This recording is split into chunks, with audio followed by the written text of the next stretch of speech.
8:01 de la mañana. Continuamos conversando con el politólogo John Magdaleno. Se está proponiendo un diálogo entre ambas partes. Están interviniendo expresidentes de España, República Dominicana y también de Panamá. ¿Es viable este diálogo tomando en cuenta que ninguna de las dos partes quiere negociar? Por ejemplo, del lado de la oposición se exige la liberación de los presos políticos, el gobierno dice que no va a ceder. ¿Cómo lograr entonces que haya un punto medio?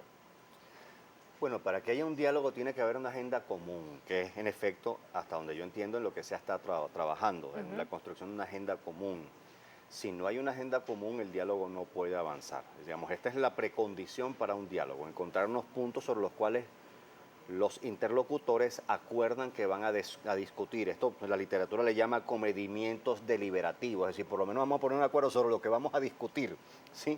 Eso es lo que básicamente se está intentando construir. Hasta que eso no avance, pues por supuesto, el diálogo sigue siendo una quimera, ¿no? Ahí hay un problema serio, Stenin. El problema es la credibilidad. Este es el problema para que haya un diálogo en Venezuela, la credibilidad. El gobierno ha utilizado ese instrumento básicamente en muchas ocasiones para comprar tiempo en coyunturas de crisis. Y en efecto, el diálogo solo en una oportunidad ha arrojado, digamos, unos consensos que se han cumplido por ambas partes, cuando se produjo el diálogo mediado por el Centro Carter y el PNUD entre los años 2003 y 2004.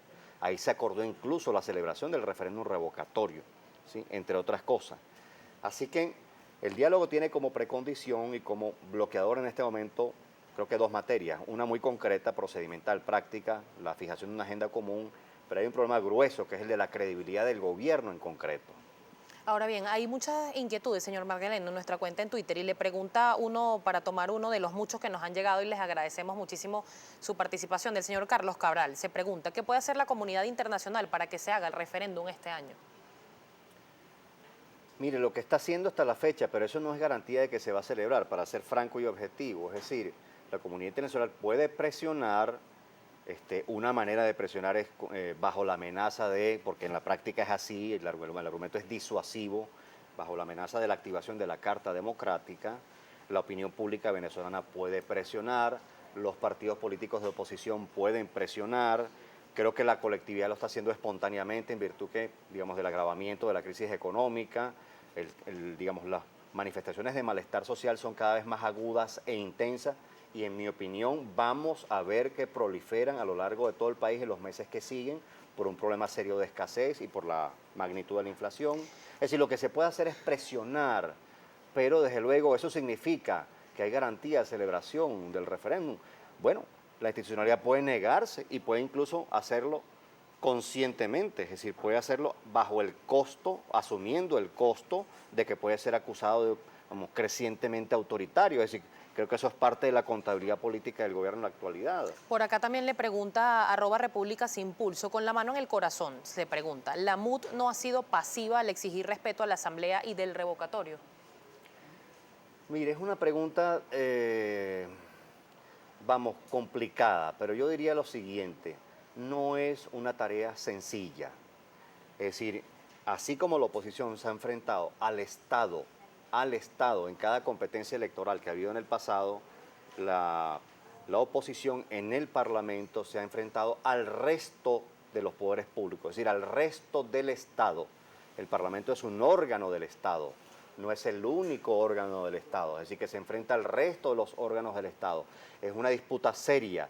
Pienso que la oposición ha podido hacer otras cosas ciertamente, ahí puedo estar de acuerdo con la persona que formula el mensaje, pero no es una tarea sencilla. Es muy importante que comprendamos la naturaleza del sistema político venezolano hoy. Ha habido una mutación del sistema político desde el 99 hasta la fecha. Este es otro sistema político, es otra cosa. ¿Tú sabes, Stenin, cómo llaman al caso venezolano en la literatura politológica internacional? ¿Cómo? ¿Cómo lo llaman en los congresos internacionales de ciencia política? Un caso de autoritarismo competitivo. Así se le llama en la literatura politológica internacional y los hoy, estoy hablando de hoy, y en los congresos internacionales de ciencia política. Es decir, que ha habido una mutación de ese sistema político, una mutación. Lamentablemente tengo que despedir la entrevista, me quedan solo segundos. Muy bien. ¿Cuál es el escenario próximo luego de este sistema de validación de firmas? ¿Habría alguna luz de que se pueda aplicar el referéndum revocatorio? Bueno, es una pregunta esotérica casi, ¿no? Digamos, las dotes quirománticas no son mi fuerte. Pero yo te lo pondría de esta manera, Stenin. si no hay revocatorio este año, el gobierno expone el sistema y el proyecto. Y eso es lo que un sector del chavismo está viendo, y por eso ese sector del chavismo está intentando empujar las cosas en la dirección de que se celebre el revocatorio este año. Si un sector del chavismo ya llegó a la conclusión de que es lo más saludable, es decir, ya no se discute en el chavismo cuándo el presidente Maduro sale del poder o no, lo que se discute es la permanencia, la perdurabilidad del proyecto político. Entonces, si eso ocurre, ya eso es una indicación de, digamos, la magnitud de la crisis. Si un sector del chavismo está deseando que se celebre el revocatorio, por algo será.